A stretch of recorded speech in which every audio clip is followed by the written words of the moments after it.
día, tutora Emma Vallejo. Nosotros somos el grupo número 5 de ICC. Estamos integrados por William Moreno, Cristian Ortiz, Diego Logacho, mi persona Andrés Mejía, y lastimosamente el señor Miguel Galle no pudo asistir. No sabemos las razones por las cuales, pero igual sí le comunicamos sobre lo que tenemos que exponer. Nosotros le vamos a exponer lo que es la comunicación, todo lo que es la introducción a la comunicación.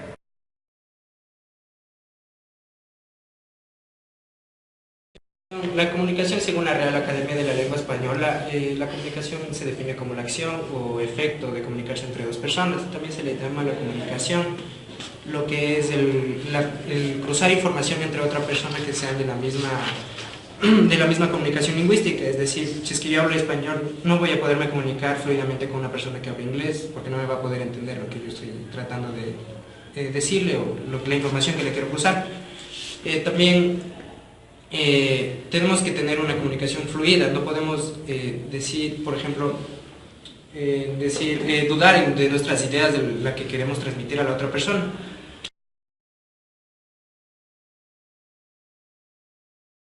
Vamos a explicar lo que es la comunicación científica. La comunicación científica, según la persona Christian Bormann en el 2004, dice que la comunicación científica es el estudio de cómo los investigadores de cualquier campo utilizan para poder transmitir la información investigada ya a otras personas. Puede ser mediante revistas, puede ser mediante, yo qué sé, videos, y netamente hablando de una persona a otra.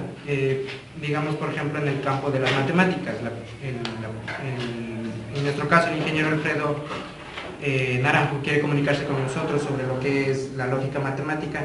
Él nos explica a todos lo que él investigó, lo que él, según sus conocimientos, ya adquirió durante el paso de los años, lo que es la lógica matemática. La comunicación científica también se lo da como, digamos, separando de comunicación y científica. La comunicación, ya sabemos lo que es la acción o efecto de comunicarse con una persona. Y por otro lado, la ciencia, científico, lo que sea, viene del latín science, que significa saber. Entonces, si unimos los dos términos, se podría decir, sabemos que la comunicación científica es el expresar emociones, ideas, información a una persona mediante el saber de la persona o los conocimientos que adquirió durante lo investigado.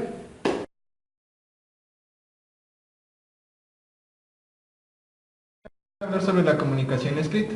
La comunicación escrita se dio por la necesidad del hombre por ser recordado a través de los tiempos. Esto dio origen a los pictogramas, que no eran palabras sino imágenes. No contaban una historia, pero relataban más o menos lo que se vivió en esas épocas. De ahí en adelante se fueron creando los fonemas y otro tipo de escritura.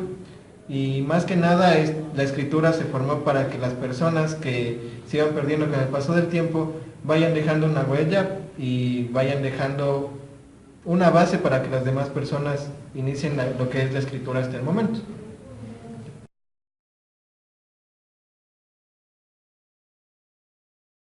La escrita se debe manifestar en textos organizados y ideas organizadas. Esa es una de las características de la comunicación escrita.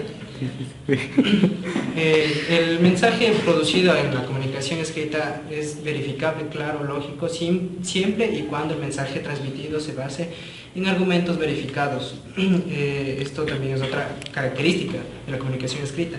Ejemplos sobre la comunicación escrita son los periódicos, son las revistas, también lo que podemos ver en una página web, y por más, también cuando nuestro profesor nos escribe en el pizarrón o en un cuaderno que necesitamos adquirir información, sacamos nuestro cuaderno y ahí tenemos toda la comunicación escrita sobre lo que nosotros requerimos y podemos adquirir conocimiento.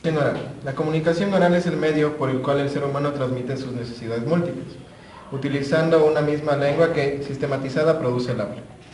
Esta produce el habla para interactuar con los entes sociales. Estos procesos de comunicación benefician y facilitan la estancia del hombre en el planeta. En la comunicación oral, un factor indispensable es el saber expresarse correctamente, ya que pueden cometer errores conllevando a malos entendidos. Es decir, la persona que recibe el mensaje puede tomar de distinta forma lo que se le dijo y tomarlo como algo mal dicho, lo que conllevaría problemas, errores.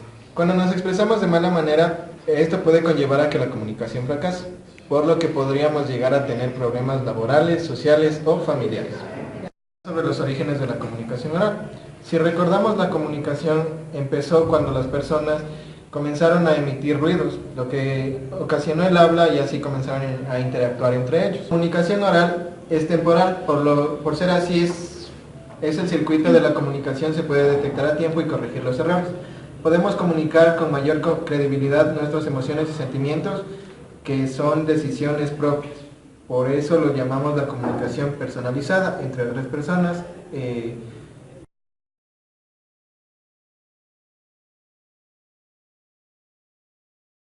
Características de la comunicación oral. Para su comprensión se necesita del órgano auditivo, es decir, oír o escuchar.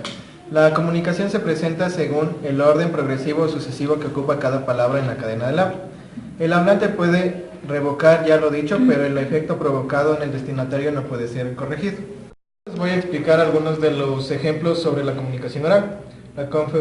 Uno de los ejemplos de la comunicación oral es la conferencia, la oratoria, la discusión, el discurso, panel o simposio. Todos estos ejemplos se dan con una persona que comunica un mensaje a cierto número de personas. Y lo que puede ser un diálogo que se da solo entre dos personas, o un monólogo, que es contar solo una historia para un auditorio.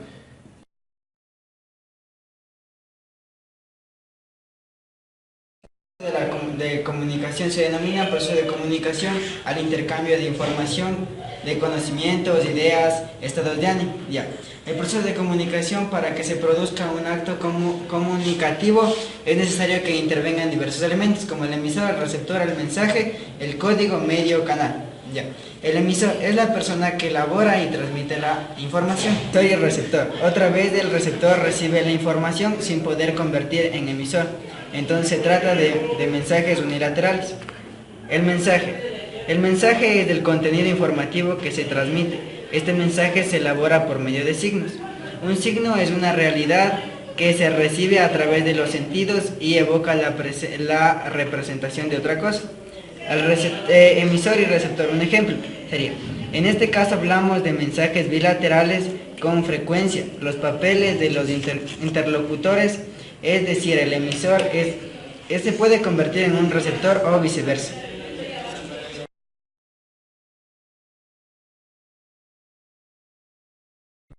Mi nombre es William Moreno. Yo les voy a hablar de las funciones del lenguaje. Voy a empezar con la función denotativa o referencial, que es la que nos transmite una información, pero no siempre la tomamos si no la vemos necesaria. Por ejemplo, cuando leemos un periódico, una revista, o cuando nos anuncian algo en el colegio o en la universidad.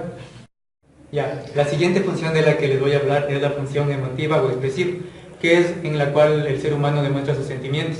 Por ejemplo, podría ser cuando estamos enojados, decimos ya cállate, lárgate, o si queremos a alguien y le queremos expresar te quiero, o tal vez cuando estemos en el curso queramos llamar la atención de los demás y expresarnos con denuedo para que nos escuchen, o sea, con un poco de ir. Ahora la función que les voy a decir se llama la función apelativa. Nos hace influir en las demás personas a obligarles a hacer algo. Por ejemplo, cuando tenemos en los anuncios de la televisión, interviene cuando vemos en anuncios publicitarios algo que nos quieran obligar a hacer, o sea, indirectamente. También lo podemos vivir en el colegio cuando un profesor nos quiere obligar a aprender algún método de estudio y cuando no estemos de acuerdo con algo y queramos que los otros sigan nuestras ideas.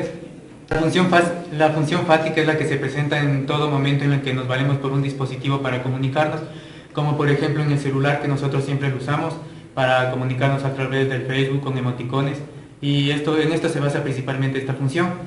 Y la última función que tenemos es la poética o estética, que como la función mismo le dice, es en la que usamos palabras lindas basadas en versos para expresar nuestras ideas con mayor entendimiento y atracción hacia las demás personas.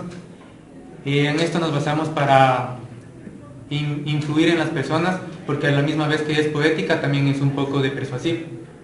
Y eso ha sido todo por lo que es la comunicación en sí del módulo 1 de ICC, el grupo número 5, y muchas gracias por la atención prestada. Ignoring everybody here, we wish they would disappear, so maybe we could get down now.